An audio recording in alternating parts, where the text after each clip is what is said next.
On August 29, 1989, Los Angeles woke up shaken by a brutal crime that would shock the United States. At house number 724 in Beverly Hills, two young men were found dead inside their own home. The victims were José Menendez, 65 years old, and Kitty Menendez, 47 years old, parents of two teenage sons. Their bodies were on the floor of the living room, covered in blood, with multiple gunshot wounds. The couple had been coldly executed the previous night while watching television. José Menendez was an ambitious and successful man. Born in Cuba, he came to the United States as a young man, fleeing the revolution led by Fidel Castro.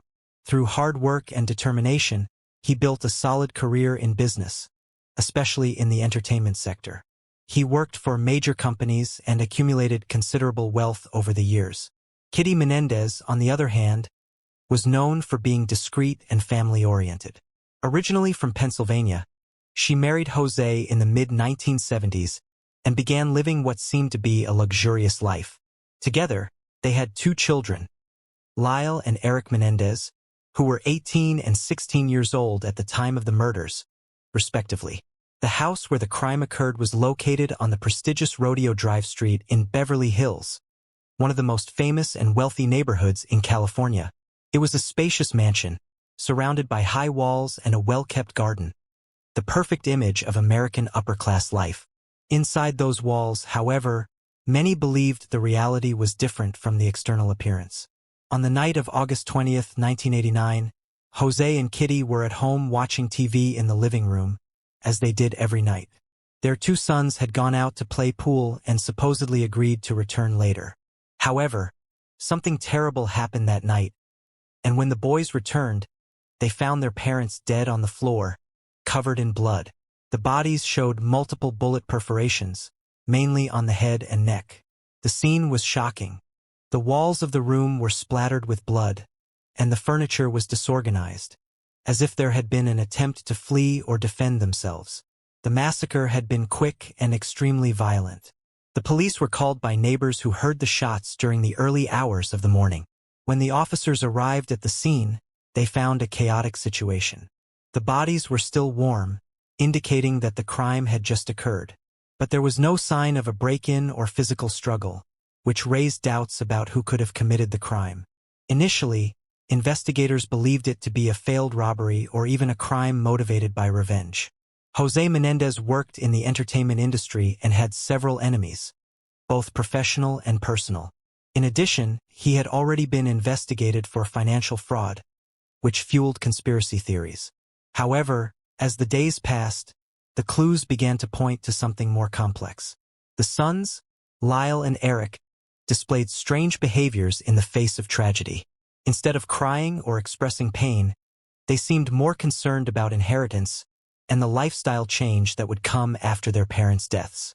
In addition, close witnesses reported that the young men spent thousands of dollars in the months following the crime, buying imported cars, designer clothes, and traveling to various countries. This consumerist behavior sharply contrasted with the image of orphans whose parents had been murdered.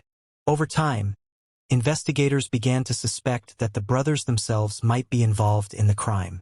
They were the only residents of the house that night and had no consistent alibi. In addition, both knew how to use firearms, which made the police increase pressure on them. There were rumors that the boys lived under constant pressure from their parents, who demanded academic excellence and total obedience.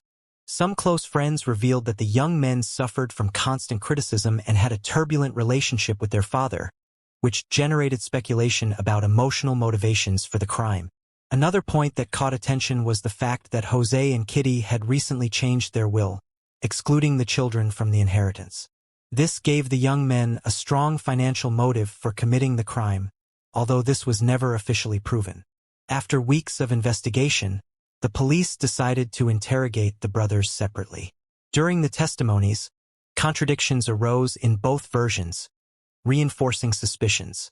Soon after, Lyle and Erik were arrested on charges of first-degree double homicide. The case of the Menendez brothers quickly became one of the most anticipated and media-covered trials of the 1990s. Millions of Americans would follow every detail of the process, divided between repulsion at the crime and curiosity about the family revelations that would emerge during the trial. The story was just beginning. After the initial testimonies and forensic analyses, Lyle and Erik Menendez were formally arrested on charges of first-degree double homicide. The crime had occurred just over a month earlier but had already become the subject of magazine covers, TV news segments, and public debates. The police found no signs of forced entry into the house, which ruled out the possibility of intruders. In addition, no valuable objects had been stolen. Diamonds, jewelry, and even cash remained untouched. Investigators began focusing on the brothers' financial movements after their parents' deaths. In just a few months, they spent over $700,000 on cars, clothes, international trips, and luxurious parties, which attracted the authorities' attention. Erik, the younger of the two, started attending psychological therapy shortly after the crime. During one of these sessions, he confessed to his therapist that he and his brother had killed their parents. This information would become crucial in the future trial. However, the therapist did not immediately report the case, citing professional privilege between patient and doctor. This sparked a great legal debate during the legal process, questioning how far professional confidentiality goes. When the police finally gained access to the medical records, the confession was used as evidence against the young men. It was a bombshell, the accused themselves admitting to having committed the crime. In addition, witnesses revealed that Erik had told friends he planned to do something terrible, without giving details. Other close people said Lyle spoke about the idea of getting rid of the parents as a way to escape family pressure. The media began to follow every step of the case. Photos of the brothers smiling at parties and showing off their new possessions were constantly broadcast, contrasting with the tragic image of the murdered parents. The defense attorneys tried, from the start, to shift the blame away from the sons, pointing to possible enemies of José Menendez. They mentioned shady business deals, dissatisfied investors, and even threats received by phone. However, none of these theories presented concrete evidence. Prosecutors insisted that everything indicated the crime had been committed by the sons themselves, driven by both revenge and greed. Lyle and Erik were taken to prison under heavy security. Their images, handcuffed and dressed in prison clothes, circulated rapidly through the press, reinforcing the dramatic dimension of the case. During the first days in custody, the young men were kept in separate cells. This allowed investigators to listen to conversations between them and other prisoners, often secretly recorded by the authorities. These recordings would reveal cold and calculating behaviors, with Lyle mentioning how everything was under control, and Erik showing little remorse for what had happened. The case began to attract international attention. Newspapers from Europe, Latin America, and Asia published special reports on the crime, turning it into a media phenomenon. With the trial approaching, the country watched in awe as the facts unfolded. A rich family, two young men accused of killing their parents, a billion-dollar inheritance, and family secrets yet to be revealed. The world was ready for the biggest judicial show of the decade. Behind closed doors, the Menendez family was seen as the perfect model. Rich, well-dressed, residents of Beverly Hills, and regular attendees of California's high society.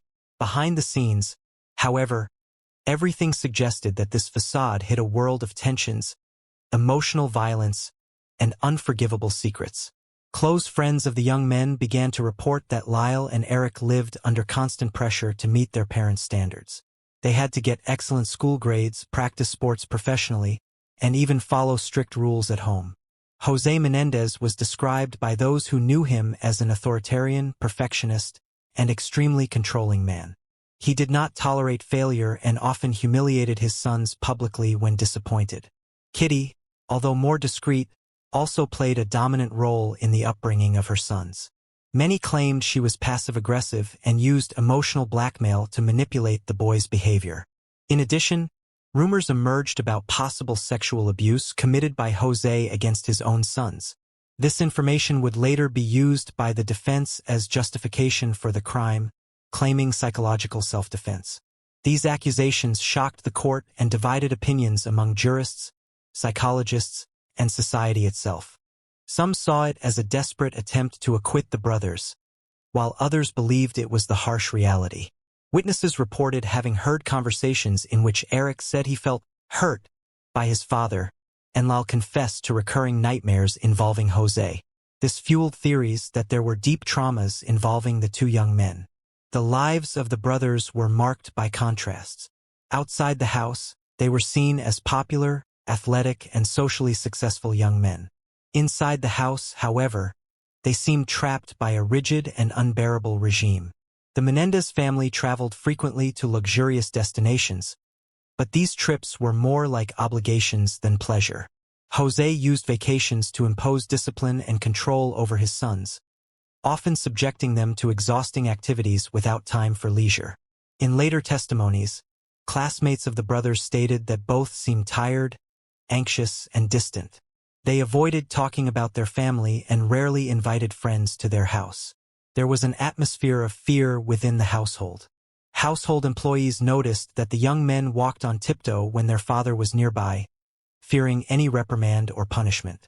Arguments between José and his sons were frequent and violent. Sometimes they ended with shouts, slamming doors, and objects being thrown. Kitty rarely interfered, which made some question her role as a mother. Despite this, few imagined the situation would reach such an extreme. To everyone around them, the Menendez were just an eccentric family, not a dangerous one. But what no one knew was that in the months leading up to the crime, Lyle and Erik had already been discussing the possibility of getting rid of their parents. What began as an isolated thought gradually took shape until it became a concrete plan. This dark portrait of family life would slowly be revealed during the trial, shocking public opinion and transforming the case into much more than a simple murder. It was a story of power, trauma, and family destruction. As the trial approached, the defense team for the Menendez brothers chose an unusual strategy. Not to deny the crime, but to justify it as the result of years of physical and emotional abuse by their parents. The legal team, led by renowned attorney Leslie Abramson, presented the court with testimonies from therapists, close friends, and schoolmates describing the relationship between the young men and their parents as toxic and oppressive. Erik, the younger brother, took center stage in this strategy, stating in testimony that he had been the victim of repeated sexual abuse by José Menendez during his adolescence. He reported that these episodes began when he was about 6 years old and continued for several years. These statements shocked the country and sparked debates about domestic violence, childhood trauma, and even the possibility of psychological self-defense. Lyle also spoke about the emotional abuse he suffered, saying his father constantly compared him to other more successful children and called him a failure and useless. Additionally, he said that José forced him to study for hours, punishing him with weeks of house arrest whenever his grades did not meet expectations. These revelations caused many people to begin seeing the brothers in a different light, not just as cold-blooded killers, but as victims of an extremely toxic family environment. On the other hand, relatives and close friends of José and Kitty strongly denied the accusations, calling them fabricated lies designed to try to exonerate them from guilt in the murders.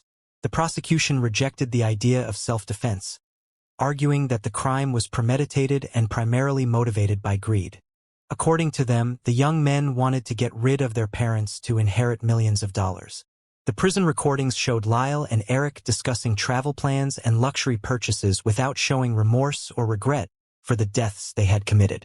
Prosecutors also highlighted that in the months before the crime, the brothers legally purchased weapons, practiced shooting at clubs, and trained combat techniques, indicating that the murder was something planned in advance. Nevertheless, the defense strategy had a significant impact on the initial jury and public opinion. Many spectators were divided.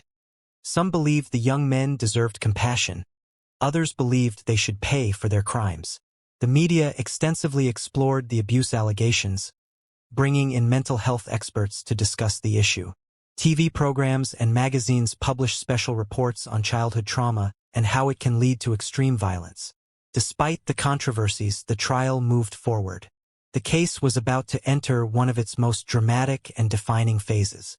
The entire world watched closely as the court prepared to hear key witnesses, analyze forensic evidence, and decide the fate of two young men whose lives would change forever after that bloody night in Beverly Hills.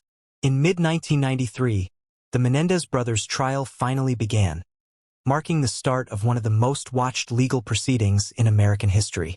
Broadcast live by news channels like CNN and Court TV, the case became a national obsession. Millions of Americans followed daily each testimony, each rebuttal, and each lawyer's move. The courtroom was packed every day.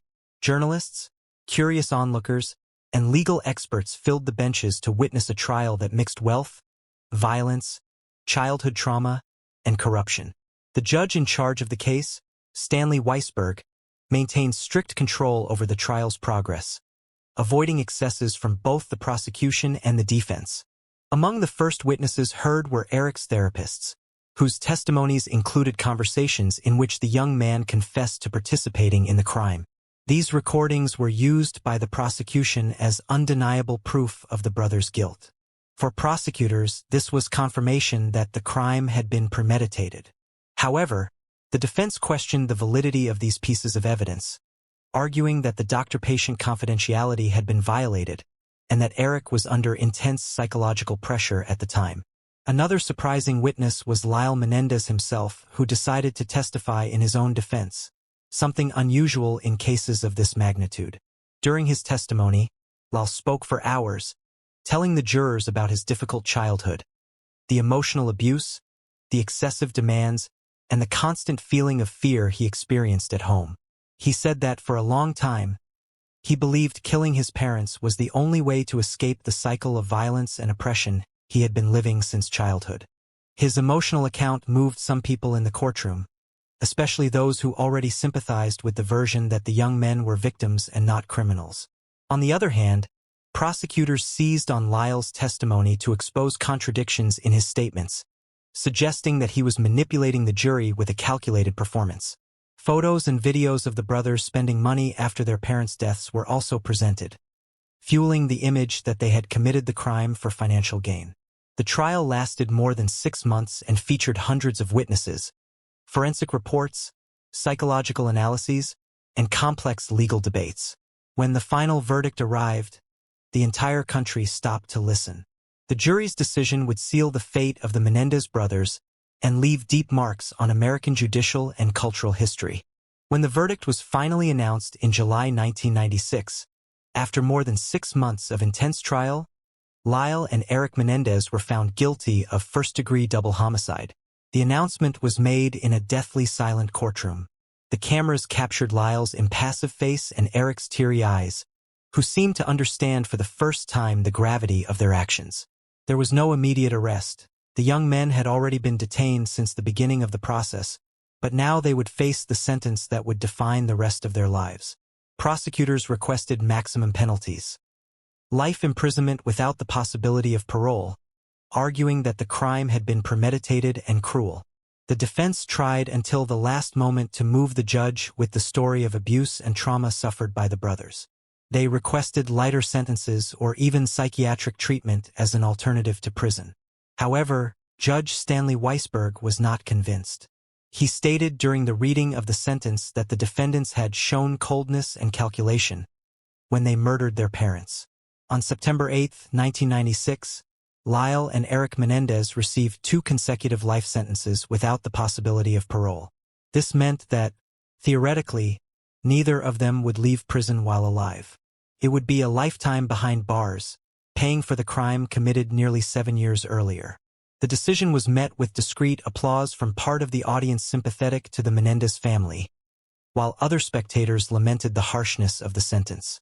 For many, the case symbolized the total collapse of a wealthy family marked by secrets, violence, and uncontrolled ambition.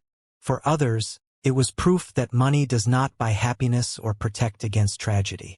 After the announcement of the sentence, the brothers were taken under escort to high-security prison facilities. Separated physically, they would continue to serve their sentences together, but with little chance of direct contact. The media extensively covered the conclusion of the case, with special programs revisiting all the key moments of the trial and analyzing its social impact.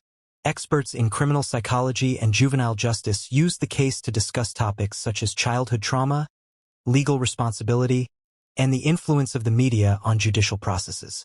The case also inspired books, documentaries, films, and series, becoming a cultural landmark about family crimes and the downfall of an apparently perfect family. With the verdict sealed, the country witnessed the end of one of the most shocking cases of the decade. But for the Menendez brothers, the real judgment would be the one they faced within the cold walls of prison. Since the day they entered prison, Lyle and Erik Menendez had to adapt to a completely different reality from the one they knew. Once surrounded by luxury, imported cars, and international trips, they now shared small cells with violent criminals and spent monotonous days under constant surveillance. Both were initially placed in maximum security units due to the brutal nature of their crimes and the great media interest involving their names. Inside prison, the brothers were kept separate for security reasons, but they could meet in common areas such as the yard and the cafeteria. Unlike what many imagined, Lyle and Erik did not become easy targets within the prison system. On the contrary, their fame and the amount of resources they still possessed gave them a certain level of protection. Some inmates even offered protection to the young men in exchange for favors or even money, something they refused, preferring to keep their distance from any kind of negotiation. Despite this, Erik was the victim of some physical aggression early in prison, being transferred to another unit after reports of bullying and social isolation. Lyle, on the other hand, sought to integrate better, participating in educational activities and working in workshops inside the prison, where he earned small wages. Both studied and obtained diplomas in courses offered by the prison system. Some experts believed this was a sign of remorse and a search for redemption. They also began writing letters to religious groups and therapists, talking about their traumatic experiences and seeking emotional help. Even sentenced to life in prison, the brothers filed appeals over the years, requesting sentence reviews, reduced penalties, and even transfers to psychiatric rehabilitation centers. None of these requests were accepted. The judicial system remained firm in its position. The brothers should serve their sentences until the end. Today, decades later, Lyle and Erik remain in prison, living a controlled routine, without any real prospect of freedom. Visits are rare and regulated. Distant friends and family maintain contact through letters and monitored calls, but personal access is extremely limited. Thus, the case of the Menendez brothers remains alive, not only as a tragic crime but as a dark example of how trauma, greed, and family pressure can lead to the complete destruction of a life. The Menendez brothers' case became an unprecedented media phenomenon. During the 1990s, practically all American news channels covered the trial in real time, turning it into a national spectacle.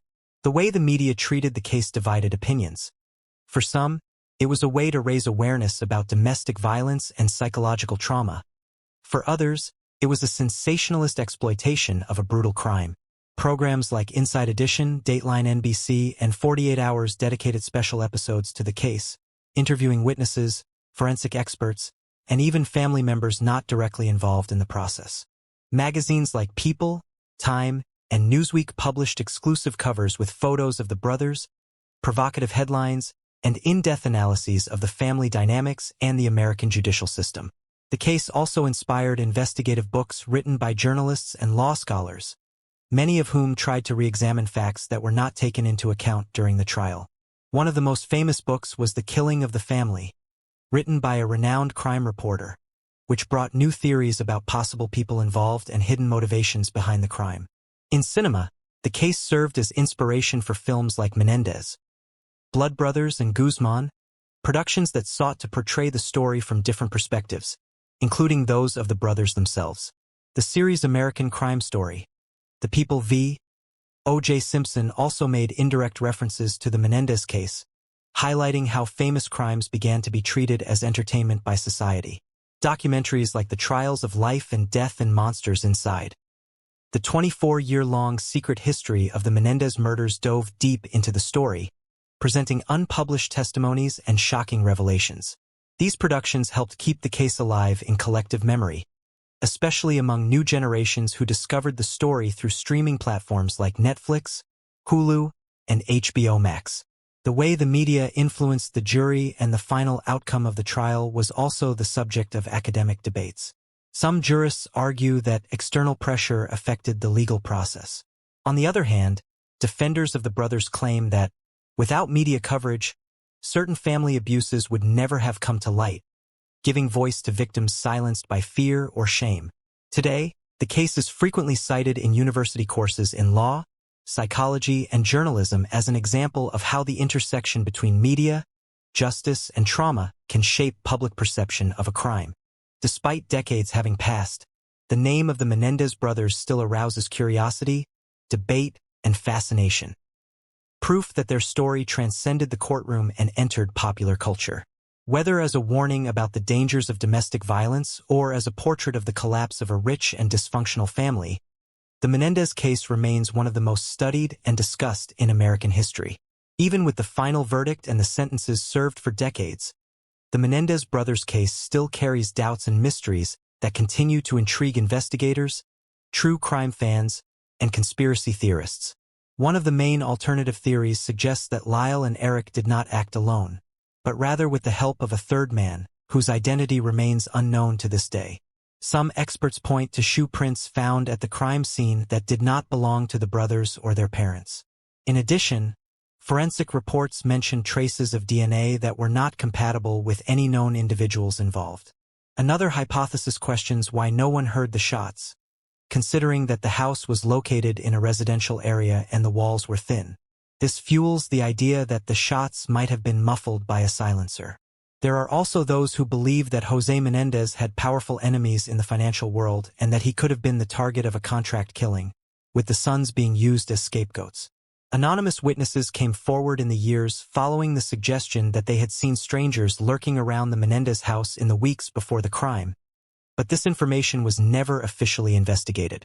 In addition, rumors indicate that the family's money could have been involved in illegal business, which would give someone a reason to eliminate the parents and leave the children as sole heirs. A less popular theory, yet equally impactful, is that Kitty Menendez knew about her son's plans and allowed the crime to happen, perhaps as part of a secret agreement with them. This theory emerged after the analysis of personal letters found inside the house, where Kitty wrote about her difficult marriage and made veiled references to José's death. There are also those who believe the true intellectual author of the crime would be a close friend of the brothers, a young man who mysteriously disappeared shortly after the murder and was never found again. Independent investigators have already requested the government to reopen the case based on new DNA and fingerprint analysis technologies, but all requests have been denied so far. Erik Menendez, in a letter written from prison, stated that there is still much to be discovered, and that some secrets died with my parents. These statements only increased interest in unanswered questions, especially among those who believe the brothers may have been manipulated or used as pawns in something bigger. Meanwhile, online communities and investigation forums continue to debate the case, analyzing old videos, trial transcripts, and even photographs from the crime scene. Thus, the Menendez brothers' case remains an incomplete puzzle, full of gaps, unanswered questions, and truths that may never be fully revealed. The Menendez brothers' case was not just a violent crime. It was a mirror of social, family, and psychological tensions affecting millions of people around the world. It brought delicate issues to light, such as child abuse, family traumas, the social pressure for success, and how easily money can mask serious problems. Many criminal psychology experts see the case as a classic example of how the combination of trauma and greed can lead to extreme acts, even when committed by seemingly normal young people. The case also showed how the media can distort the reality of a crime, creating villains and victims long before any trial takes place. For critics of the American justice system, the case raised questions about how the system treats juvenile offenders, especially when they involve high-profile and controversial crimes. Lyle and Erik Menendez were teenagers when they committed the crime, which generated debates about juvenile penal responsibility and whether life imprisonment is the most appropriate punishment in these cases. Over the years, human rights groups and organizations linked to prison reform have used the case as an example to request changes in the judicial system related to young offenders. The legacy of the case is also present in other stories of family crimes, such as the Peterson case, the Manson case, and even international tragedies like the Schreiber case in Germany. Each new generation seems to find something new to learn from this case, whether about mental health, justice, or the role of the press in shaping public opinion. Even with the passing of decades, The Menendez brothers case continues to be the subject of documentaries, series, books, and even academic dissertations, ensuring its permanence in world history.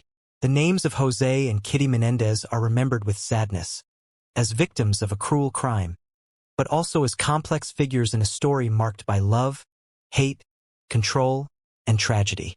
As for Lyle and Erik, although convicted, they are still seen by some as victims of a system that failed to protect them as well as to judge them impartially. The case reminds us that not everything is black and white. In such profound crimes, there are nuances, shadows, bad choices, and irreversible consequences. And above all, it teaches us that family, though it may seem like a safe refuge, can also be the most dangerous place of all.